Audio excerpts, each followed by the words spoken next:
வணக்கம். திசைகளின் 10 மணி செய்திகள். கோயில்களுக்கு எதிரான அச்சுறுத்தல்கள், சட்டத்துறை தலைவர் விளக்கம் அளிக்க வேண்டும். கோவிந்த் சிங் வலியுறுத்து. கோயில்களை இடிக்கப் போவதாக அச்சுறுத்தல் விடுத்தவர்களுக்கு எதிராக இதுவரை சட்ட நடவடிக்கை எடுக்கப்படாதது குறித்து சட்டத்துறை தலைவரான அட்டர்னி ஜெனரல் தெளிவான விளக்கம் அளிக்க வேண்டும் என இலக்கவியல் அமைச்சரும் ஜாசேகா தேசிய தலைவருமான கோவிந்த் சிங் டியோ வலியுறுத்தியுள்ளார். வழிபாட்டு தலங்களின் நில விவகாரங்களை அமைதியான முறையில் தீர்க்க மாநில அரசுகள் முறையான வழிமுறைகளை வைத்துள்ளன.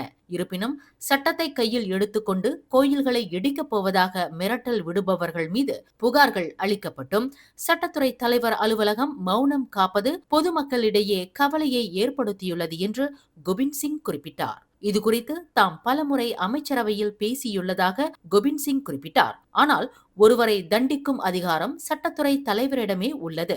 இந்த தாமதத்திற்கான காரணம் என்ன என்பதையும் மக்களின் நம்பிக்கையை மீட்டெடுக்க சட்டத்துறை அலுவலகம் எடுக்கப் போகும் நடவடிக்கைகள் என்ன என்பதையும் அவர் விளக்க வேண்டும் என கோவிந்த் சிங் இன்று வெளியிட்டுள்ள ஓர் அறிக்கையில் தெரிவித்துள்ளார்.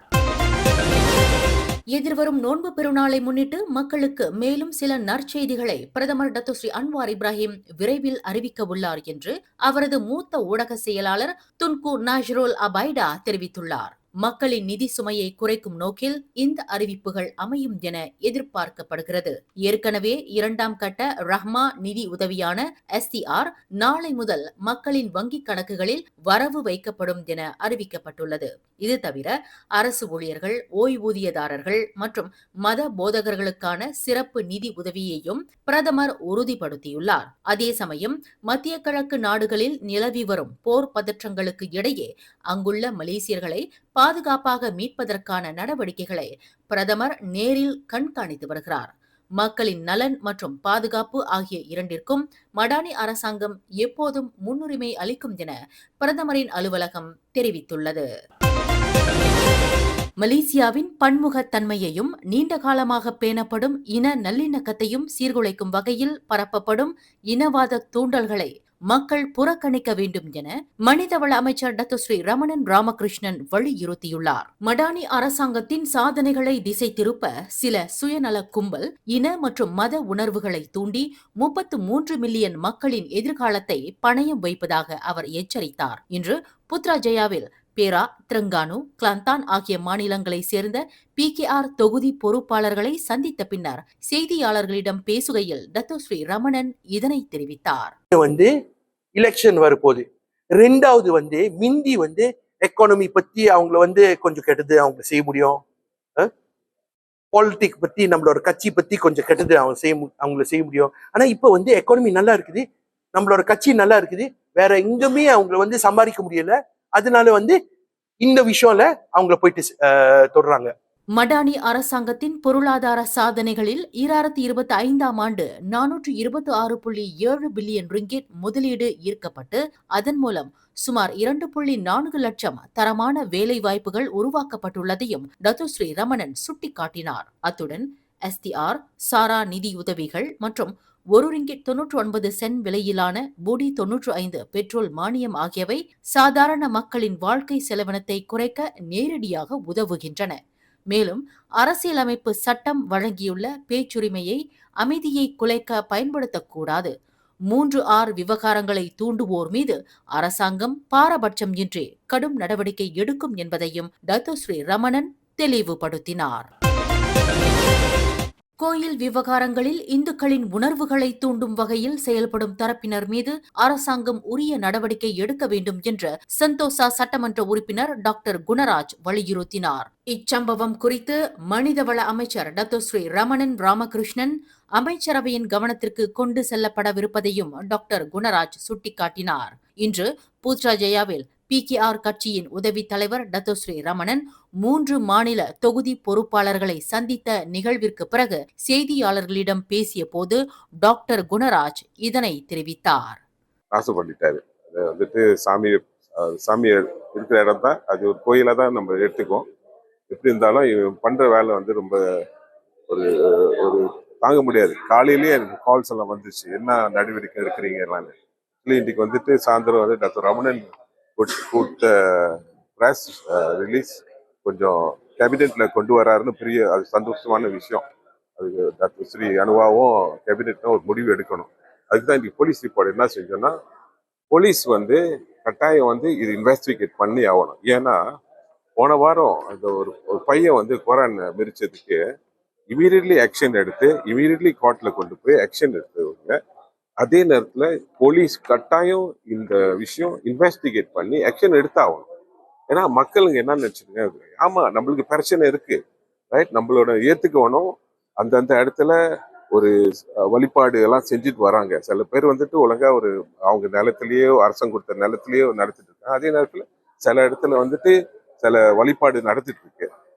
மத உணர்வுகளை புண்படுத்துவோர் மீது அரசு பாரபட்சம் இன்றி நடவடிக்கை எடுக்க வேண்டும் என்று வலியுறுத்திய டாக்டர் குணராஜ், இவ்விவகாரம் அமைச்சரவை மட்டத்தில் தீவிரமாக கையாளப்பட வேண்டும் என்றும் கோரிக்கை விடுத்தார்.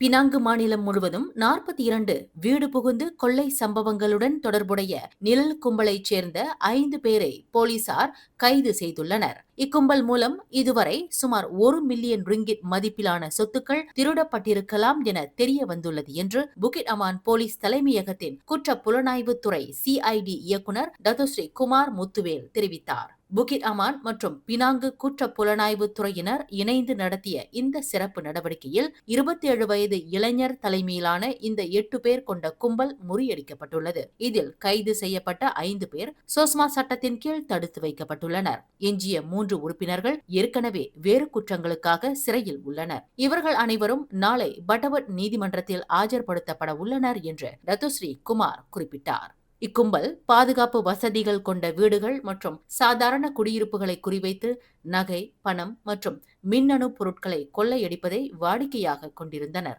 இந்த அதிரடி கைது நடவடிக்கையின் மூலம் பினாங்கில் நிலவி வந்த 42 முக்கிய கொள்ளை வழக்குகளுக்கு தீர்வு காணப்பட்டுள்ளதாக டத்தோஸ்ரீ குமார் தெரிவித்துள்ளார். பினாங்கு மலை ரயில் பாதை அதன் வழக்கமான பராமரிப்பு பணிகளுக்காக வரும் ஜூன் 8 முதல் ஜூன் 14 வரை தற்காலிகமாக மூடப்படும் என்று அறிவிக்கப்பட்டுள்ளது. இந்த 7 நாட்கள் பராமரிப்பின் போது பயணிகள் சேவை முற்றிலும் நிறுத்தப்படும். இந்த காலகட்டத்தில் மலை உச்சிக்கு செல்ல விரும்புவோர் தாவரவியல் பூங்கா குவாரி பாதையில் இயங்கும் தனியார் ஜீப் சேவைகளை பயன்படுத்திக் கொள்ளலாம். ஜூன் 15 அன்று ரயில் சேவை மீண்டும் வழக்கம் போல் தொடங்கும். தங்கள் பயணத்தை திட்டமிடும் சுற்றுலா பயணிகள் மற்றும் பொதுமக்கள் இந்த மாற்றத்தை கவனத்தில் கொள்ளுமாறு கேட்டுக் கொள்ளப்படுகிறார்கள். தேனிசை தென்றல் தேவா அவர்களின் பிரம்மாண்ட இசை நிகழ்ச்சி வரும் மார்ச் 28ஆம் தேதி பினாங்கு சத்யா ஸ்பைஸ் அரங்கில் நடைபெறவுள்ளது. கி குளோபல் நெட்வொர்க் நிறுவனத்தின் உரிமையாளர் டாக்டர் குகிலன் முன்னெடுக்கும் இந்த தேனிசை பாஷா தேவா லைஃப் இன் பினாங் நிகழ்ச்சிக்கான முன்னேற்பாடுகளை கவனிக்க தேவா பினாங்கு வருகை புரிந்துள்ளார். இதனையொட்டி நேற்று ஞாயிற்றுக்கிழமை பினாங்கு பேவியூ ஹோட்டலில் உள்ள மந்த்ரா இந்தியன் குசைன் உணவகத்தில் சிறப்பு செய்தியாளர் சந்திப்பு மற்றும் விருந்து நிகழ்ச்சி நடைபெற்றது.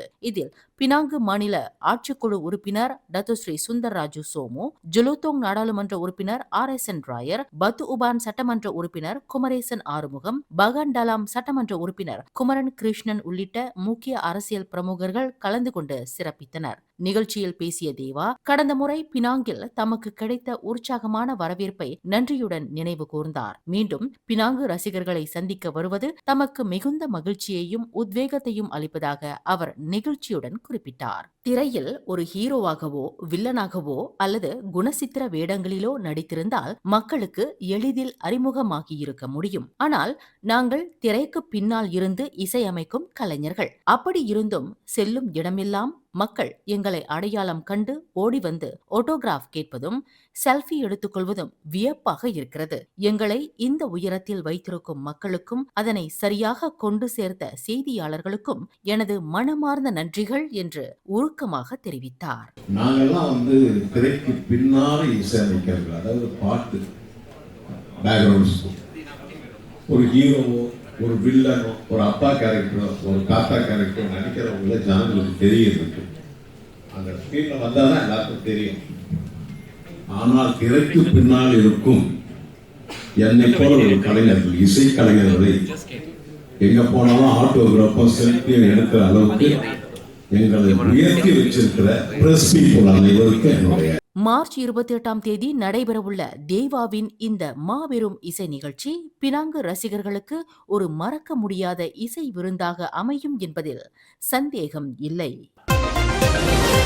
அடுக்குமாடி குடியிருப்புகளில் தீ விபத்து ஏற்படும் போது பொதுமக்கள் எக்காரணம் கொண்டும் கழிவறைகளுக்குள் தஞ்சம் புக வேண்டாம் என கூட்டரசு பிரதேச அமைச்சர் ஹெனாயோ அறிவுறுத்தியுள்ளார். கோலாலம்பூர் தீயணைப்பு மற்றும் மீட்புத்துறை தலைமையகத்தில் நடைபெற்ற செய்தியாளர் கூட்டத்தில் பேசிய அவர், தீ விபத்துகளில் உயிர் இழப்பவர்கள் பெரும்பாலும் தீயினால் அல்லாமல் புகையை சுவாசிப்பதாலேயே இறக்கின்றனர் என்றார். கழிவறைகளில் போதிய காற்றோட்டம் இல்லாததால் அடர்த்தியான புகை மிக விரைவாக அங்கே பரவி சில நிமிடங்களிலேயே ஒருவரை மயக்கமடைய செய்யும் என்று அவர் எச்சரித்தார். புள்ளி விவரப்படி கடந்த 2025ஆம் ஆண்டில் கழிவறைகளில் சிக்கி 5 பேர் உயிர் இழந்துள்ளனர். மேலும் அடுக்குமாடி குடியிருப்புகளின் மேலாண்மை வாரியங்கள் தீயணைப்பு பாதுகாப்பு அமைப்புகளை தவறாமல் பராமரிக்க வேண்டும் என்றும் குடியிருப்பாளர்கள் தங்கள் கட்டிடத்தின் பாதுகாப்பு வசதிகள் குறித்து விழிப்புடன் இருக்க வேண்டும் என்றும் அமைச்சர் வலியுறுத்தினார்.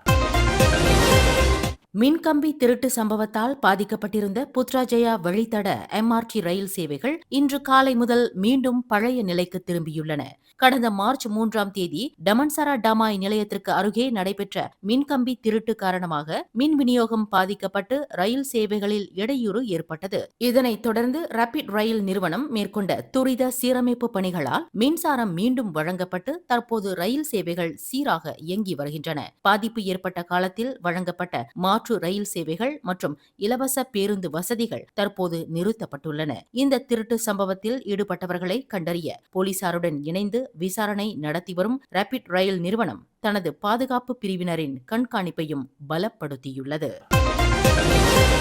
பினாங்கு ஜார்ஜ் டவுன் மெக்கலம் சாலையில் உள்ள ஒரு அடுக்குமாடி குடியிருப்புக்கு வெளியே வெளிநாட்டவர் என்று சந்தேகிக்கப்படும் நபர் ஒருவர் இன்று அதிகாலை மர்மமான முறையில் இறந்து கிடந்தார். சுமார் 20 வயது மதிக்கத்தக்க அந்த இளைஞரின் தலையில் பலத்த காயங்கள் இருந்ததை கண்டறிந்த போலீசார் அவர் ஒரு கடினமான பொருளால் தாக்கப்பட்டிருக்கலாம் என்று சந்தேகிக்கின்றனர்.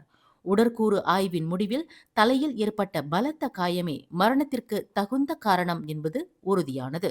இதையடுத்து இந்த சம்பவத்தை கொலை வழக்காக வகைப்படுத்திய வடகிழக்கு மாவட்ட போலீசார் குற்றவியல் சட்டம் 302வது பிரிவின் கீழ் தீவிர விசாரணையை தொடங்கியுள்ளனர். உயிர் இழந்தவரிடம் எந்த ஒரு அடையாள ஆவணங்களும் கண்டெடுக்கப்படவில்லை. இந்த சம்பவம் குறித்து தகவல் தெரிந்தவர்கள் அருகிலுள்ள போலீஸ் நிலையத்தை தொடர்பு கொள்ளுமாறு கேட்டுக் கொள்ளப்படுகிறார்கள்.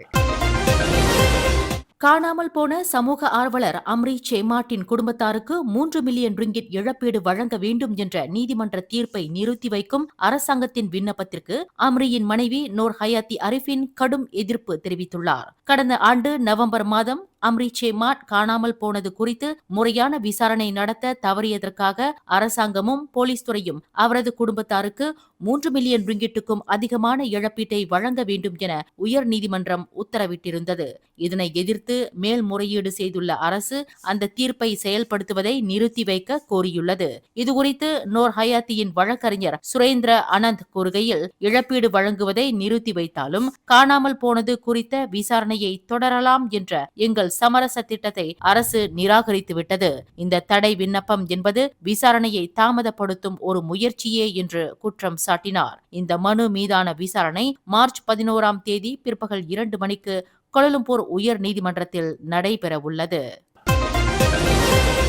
ஜோஹர் குலுவாங் அருகே உள்ள ஸ்ரீ லாலாங் கம்போங் ரஹ்மாட் பகுதியில் புலி ஒன்று உலா வரும் வீடியோ சமூக வலைதளங்களில் பரவி வருவதால் அப்பகுதி கிராம மக்கள் பெரும் அச்சமடைந்துள்ளனர். சுமார் 1 நிமிடம் 36 வினாடிகள் ஓடக்கூடிய அந்த வீடியோவில் தோட்டத்திற்கு பின்னால் உள்ள புதர்களுக்கு இடையே புலி ஒன்று மெதுவாக நகர்ந்து செல்வது பதிவாகியுள்ளது. தோட்ட உரிமையாளர் ஒருவர் தனது தொழிலாளர்களை அழைத்து செல்ல வாகனத்தில் சென்றபோது புதர்களுக்குள் சத்தம் கேட்டு பார்த்ததில் இந்த புலி தென்பட்டதாக ஜோஹர் சுகாதார மற்றும் சுற்றுச்சூழல் ஆட்சிக்குழு உறுப்பினர் லிங்தியான் சூன் உறுதிப்படுத்தியுள்ளார். இதுகுறித்த புகார் மாநில வனவிலங்கு மற்றும் தேசிய பூங்காக்கள் துறையிடம் அளிக்கப்பட்டுள்ளது. தற்போது அதிகாரிகள் சம்பவ இடத்திற்கு விரைந்து தீவிர விசாரணையில் ஈடுபட்டு வருகின்றனர். பொதுமக்கள் யாரும் வனவிலங்குகளை நெருங்கவோ அல்லது அவற்றை சீண்டவோ வேண்டாம் என்றும் ஏதேனும் விலங்குகள் தென்பட்டால் உடனடியாக போலீசாருக்கோ அல்லது வனத்துறைக்கோ தகவல் தெரிவிக்குமாறு அறிவுறுத்தப்பட்டுள்ளது.